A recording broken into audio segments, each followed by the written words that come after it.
And the next important thing is, this is the famous picture you would have seen, and this could have been shown in many training programs and your learnings, that in your young age, you have time and energy more, and you don't have money, unless you are born to a rich businessman. At adult age, middle age, you will have no time. You keep rushing things to end meets, and then money and energy will be more.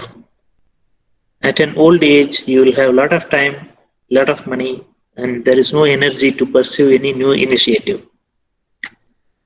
Dear engineers, this is not the constant. Constant in the sense, it doesn't mean that at your young age, you will certainly have this too. At middle age, you will certainly have money and energy.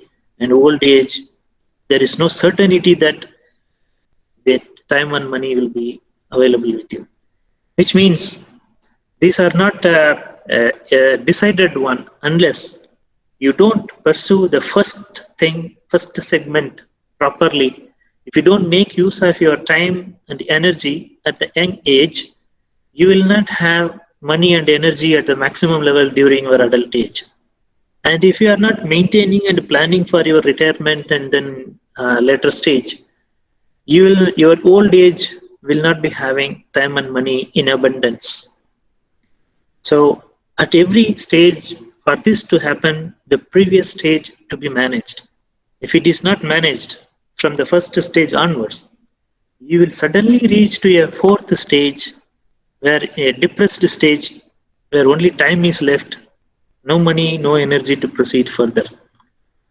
So if you don't want this to happen, you have to make use of it, the time and energy available at the young age, to the progressive prospect at the next stages.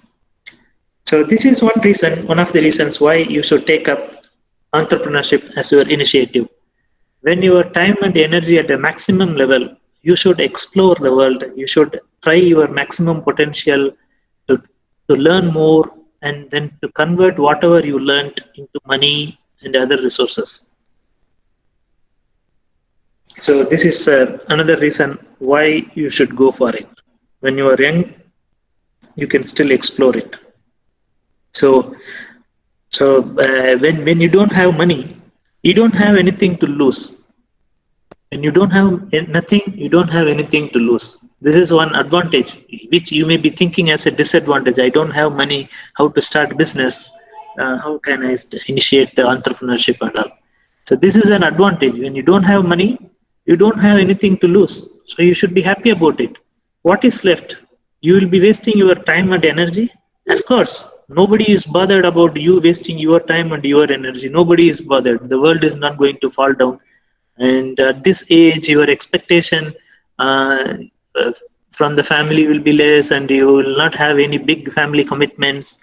So at this age, time and money wasting on yourself, I can't say wasting, investing. I can say investing on yourself is the best thing. Okay, so you have control of these two. So this is all the more reason why you should start at the very young age. Your entrepreneurship initiative, you have to start at a young age.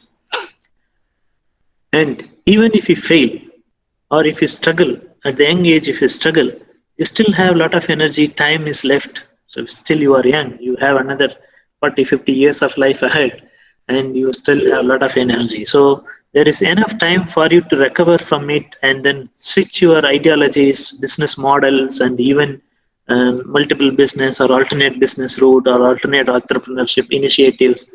You can still have time and energy to do all these things, which if you choose, and if you spend this time and energy at the young age being a employee for a few thousand rupees, you at the middle age you will still suffer.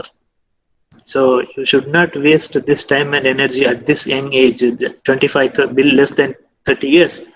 You should try to exploit this time and energy to a maximum, so that it paves way for your future years.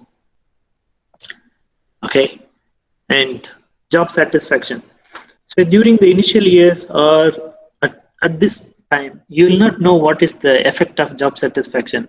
But over the years, when you have 10 or 15 years of experience as an employee, this job satisfaction, knowingly or unknowingly, will have an impact on your everyday life and every day at your work also.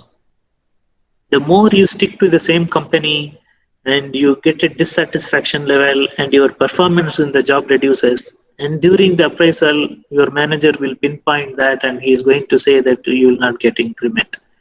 So in this cycle again and again and again, what happens in a corporate life? You see the left side graph in a corporate life, as the time passes, your job satisfaction, your morale, and your loyalty to the company keeps on reducing. You will see the reducing graph.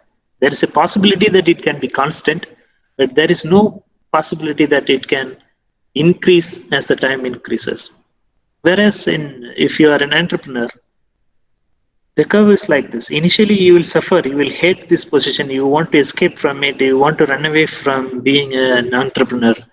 But as the business grows, as the time goes and your business grows and your business will start running on its own because of the gained brand value and then the momentum has picked up, then your job satisfaction will be at the highest. There is a possibility it will reduce, but it will not remain constant. If it reduces, you know what to do, and if it increases, you will enjoy it. This is one reason why you need to start your entrepreneurship initiative at a very young age. Fail fast, fail young. This is a famous management term. Fail young, fail fast, so that you have enough time left for recovery. So there is another graph which I have shown in my earlier presentations also, job versus business or entrepreneurship. The effect of impact, take a span of 12 months. In 12 months, starting from your appraisal cycle next month, and the next 12 months, your salary is going to be constant, the top graph. And if you see at the business, during the first few months where the companies will allot fund, the budgeting, all this will happen, the first few months of financial year will be struggle because you will be busy in making pitch, marketing your product, marketing your service, and then negotiations. Multiple times you will be bidding, all that will happen. So once it starts clicking one or two, three businesses, then at the end of the year, your revenues will, possibility that your revenues will increase. Okay, this is one reason why the business doing something on your own is always better than going for a job. And you ask any employee who has some 7-8 years of experience, you can just try talking to them closely. What are you going to do? I will work for 10 years, 15 years. After that, I will save money. After that, I will buy a car and house. After that, I will take an early retirement, and then I'll start my own business and run it. And to do this, he spent some 15, 20 years by slogging as an employee in another company. Instead, if he had started much more earlier, started as an entrepreneur from the beginning itself, by now, by the time he gets 15 years of experience in his own business, his business should have matured to an extent that it can run on its own or with little effort, or few hours in a day you will focus on the business and the rest of the time you can take rest. So your money will know, your business will know how to go and make more money. You can teach your business how to make more money, and you can teach your money how to go out and bring more money for you. So this 15 years will teach you all these things. Instead, today's youngsters are choosing to be an employee for 15 years in another company and then buy a house, buy a car, and then start his own company taking early retirement. So nobody knows that what will happen after taking early retirement. Something like COVID will strike, and then you lose all the hope and you have to change the business model totally, and all your plans which you built for 15 years is now collapse. So instead, you can start the business early in life. And then for some of you who don't know what's the difference between running a business or entrepreneurship, why we should call this as an entrepreneurship, why we can't say this as a business itself. These two are two different terms, two different ideologies, and see, every entrepreneurship is a small business by definition, but all businesses are not entrepreneurship. Okay, let us see by way of this picture. Take the case of a watermelon. You buy a watermelon for €1 and you add your handling charges, vehicle buying in a truck, and then your handling charges, loading, unloading, and keeping it in the freezer, your storage charges, warehousing, all that if you include it and you include your profit margins and your business overhead, this comes to €1.5. This is called businessman. All businesses are done like this only. Buy a material, add your own cost onto it, handling cost, profit, business overhead, and then sell it. This is a kind of trading which is called the business. But you take the case of a lower picture. You buy a Sir, watermelon for voice is not €1. coming. Hello? Hello? Sir, you can proceed. I think someone's mic is. Okay. I will. So take I the will case check. of second picture. I will take You care. can buy the same watermelon for €1, and there is a business need. What is the business need? People don't feel it comfortable eating a slice of watermelon by because it is dripping on the hand. The dress may get dirty or so. So there is a need, market need. So you make it a juice and add some mint leaf to it, add some decoration to it, add some business value to it, then you are selling it for €5. So this is called entrepreneurship. One doing some kind of value addition, adding some innovation to it, adding some ideology, some coolness into it, adding some style, your business statement, all that, where some value addition you do it, and then you can sell it. This is called entrepreneurship. If you still do not know the difference between these two, there are prominent examples in the world that to know the difference between entrepreneurship and business. What Reliance is doing is a business. What Tata's is doing is entrepreneurship. It is as clear as it is. It was told this difference was given, this explanation was given by Mr. Tata himself in one of those lectures. Okay, so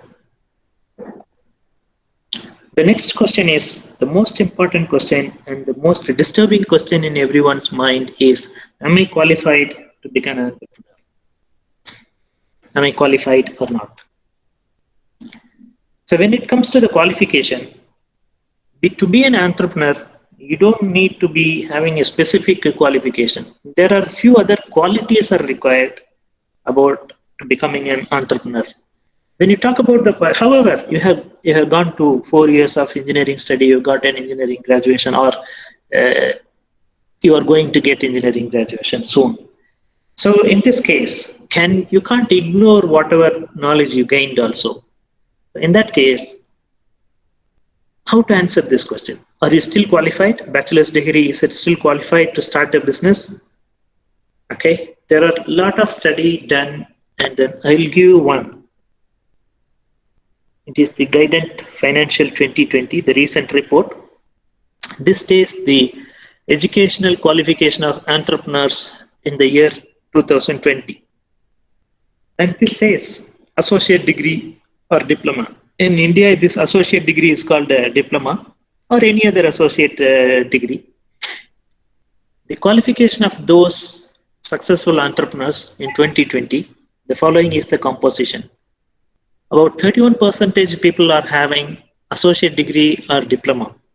So which means if you are a diploma holder, you are running a business or your attitude towards starting your own business is the highest.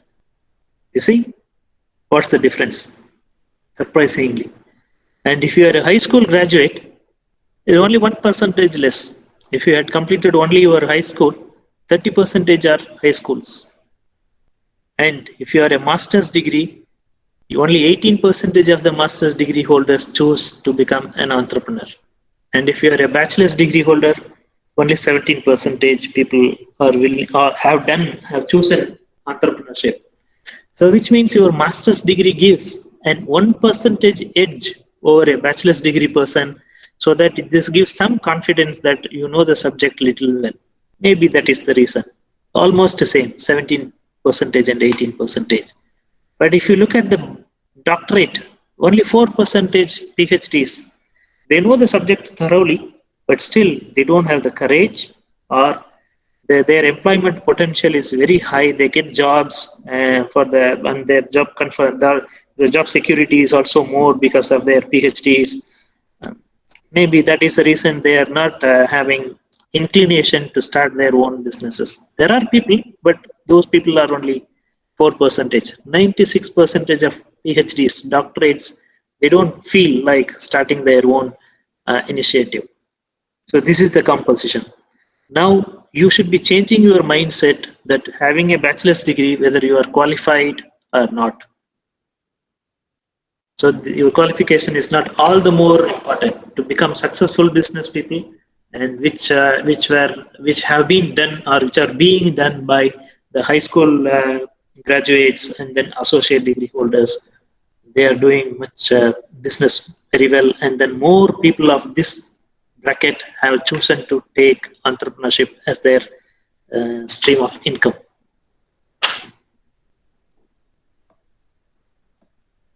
Okay, there are people less qualified than you already doing the things you wanted to do. You want to have some achievement in life, you want to have some construction company or that, but you will see in the end of your street or maybe next street in your surroundings, you will see some people, those who are less qualified than you, but already doing all the things which you always wanted to do. How? Simply because they decide to believe in themselves. If you don't believe me, take the inspiration from your local politicians. He is less qualified than all of you, but still and he does not know about our freedom history. This is very evident from his stage talks he is giving frequently, and he doesn't have knowledge about our freedom fighting, your national integrity, national history, our parliamentary system, our constitution of India. This is every time this is coming out from our politicians repeatedly. They are proving their ignorance about all these things in our public speeches, in social media, and also in parliament. But still, they are successful because they believe in themselves. So at least take the inspiration, at least for this matter, on your entrepreneurship. If not for all other traits of any politician, get inspiration from your local politician to become an entrepreneur.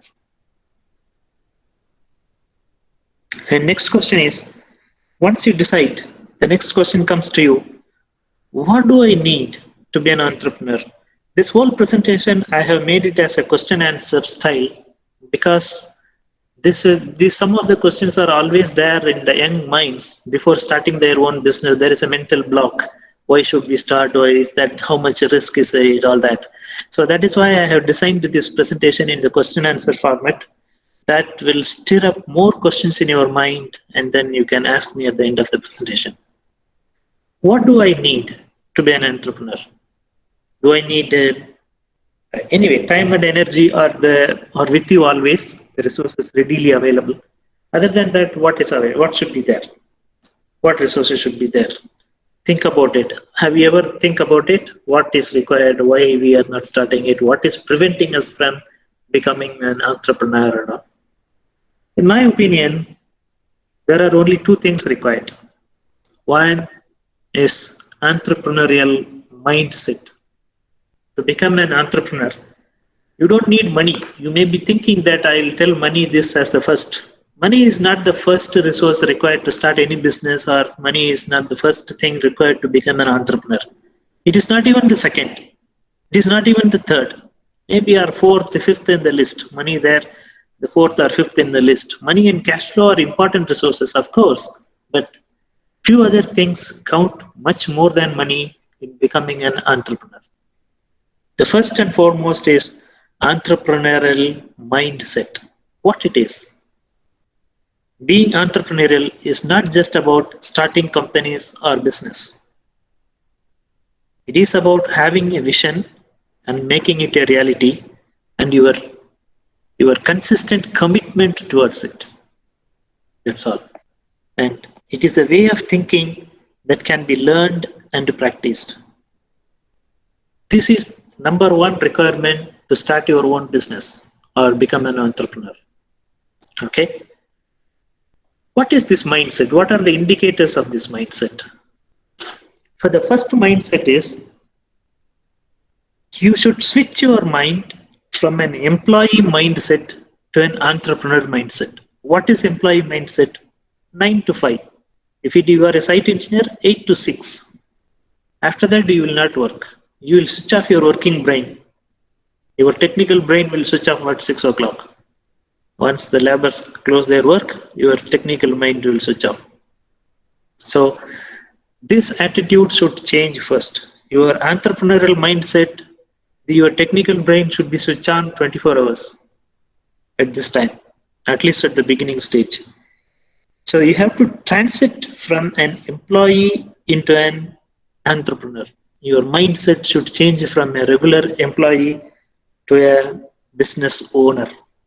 So this is number one. What are the indicators for this? Number one, you should have the curiosity to learn new things, to find something into uh, why it is doing, how things are done, how it is moving, how the system works, how the industry works, how this particular industry works, construction industry, how it works in villages, the same construction industry, how it works in cities. In both cases, there are houses are built, there are infrastructure built, but the contract system which works in Bangalore and Chennai is not the way it works in your remote village. That is a different thing. So how it works, you should have a curiosity to learn things, understand surroundings, understand the business, or understand your dream business, how it works, how the things are moving, how it is done. Then the growth mindset. These are the indicators which I am giving in this presentation. But in the next part, we are going to see in detail how to develop the entrepreneurial mindset. At that time, we will see all these things in detail, little elaborate with examples. And third is the courage. So courage is one important thing which the today's young India is lacking. They get upset for little things, and then if Wi-Fi is not there, also they get upset. If signal drop is there, they get upset. So if you are getting upset for petty things, how are you going to handle big things? Marriage, how are you going to get married? So you should have a courage to handle small things, and then every day you handle little bigger, and then once the business matures, everything will become just like that for you. So you should not lose the courage no matter what happens. At little disappointment, little disruption, today's youngsters are losing courage. So this is one area when once you want to switch from the employee to entrepreneur mindset, you have to focus this particular thing. And then persistent and grit and the determination to achieve something different, something unique, something on your own, not expecting employment from others outside. And opportunity seeking, always seek opportunity in every hurdle. I tell you one anecdote. When Hitler was surrounded in his military camp, all the generals came running to him and told that, General, we have been surrounded by enemies from all directions. So they came panic without knowing what to do. They came running to Hitler. Hitler, without wasting one moment, he told, so which means we can attack from any direction. This is a response he gave, which means if for others this is an obstacle, enemies surrounding from all directions. But Hitler looked at a different way, that you don't have to plan which direction to attack first, second. When enemies are surrounding in all directions, any direction you can attack. So this is how you have to look at any obstacle, and you should know the fine art of transforming any obstacle into opportunity. So I'll give you the examples at the next presentation level itself. Then problem solving. Life is all about problem solving, and being a civil engineer and doing running project, Every project is a problem expecting to be solved. So this is the simple definition of any funny definition of any project. The project is a problem waiting to be solved. So this skill you have to this problem solving mindset. You should not run away from the problem. Instead, you should rush to the problem and then try to solve it in your own style. Redefining failure.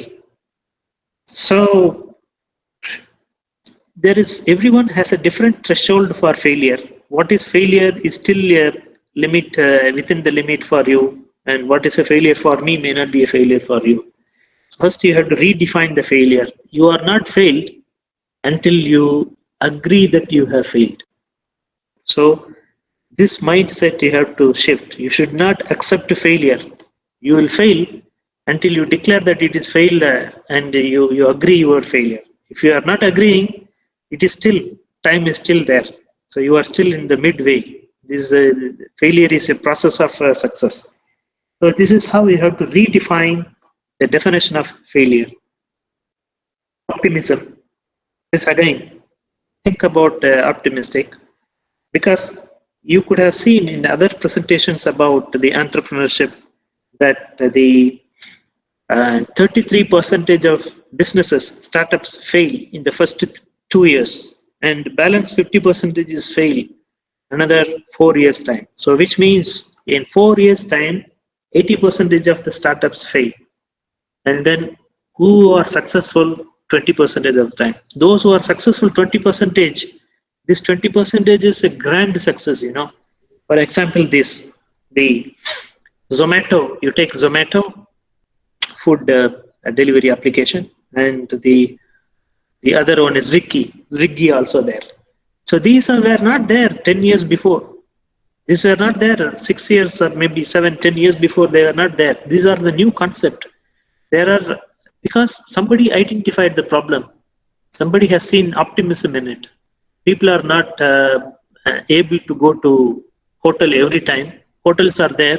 People are not able to go every time because of multiple reasons. You may be in the middle of the office, in the office time, lunch time, you cannot go, or you are a lady at home taking care of the family, you cannot leave out. So because of this, there was a need for food delivery.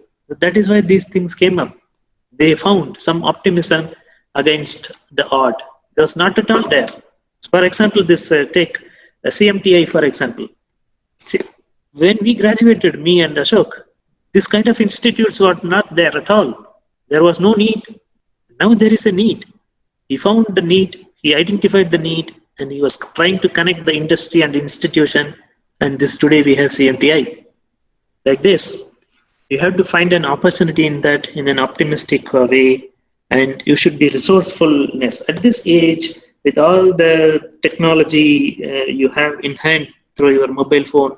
You can enhance your resourcefulness to a greater degree that you can become a successful entrepreneur. Adaptability. And then COVID has taught us that how adaptable we are all human beings. Once we were all rushing to the office 9 o'clock in the morning. Now we know how we do the work. 80% of the work is done from home, and 100% of learning is happening through online mode. So we have adapted within a span of few months. So you should exhibit this and empathy. Finally, this is the ultimate degree of an indicator that you have become a full-fledged and a complete entrepreneur is the way you express your empathy to the fellow man or your countryman or the nature, to the country, all that, how you respond to it. So this is the highest degree of indicator mindset of an entrepreneur. Okay, what else next? The other definition for this is having zero in your pocket and having $1 million in your mind. This is called the entrepreneur mindset. The simple most definition of it: zero in your pocket, but you have 1 million in your mind. This is called entrepreneur mindset.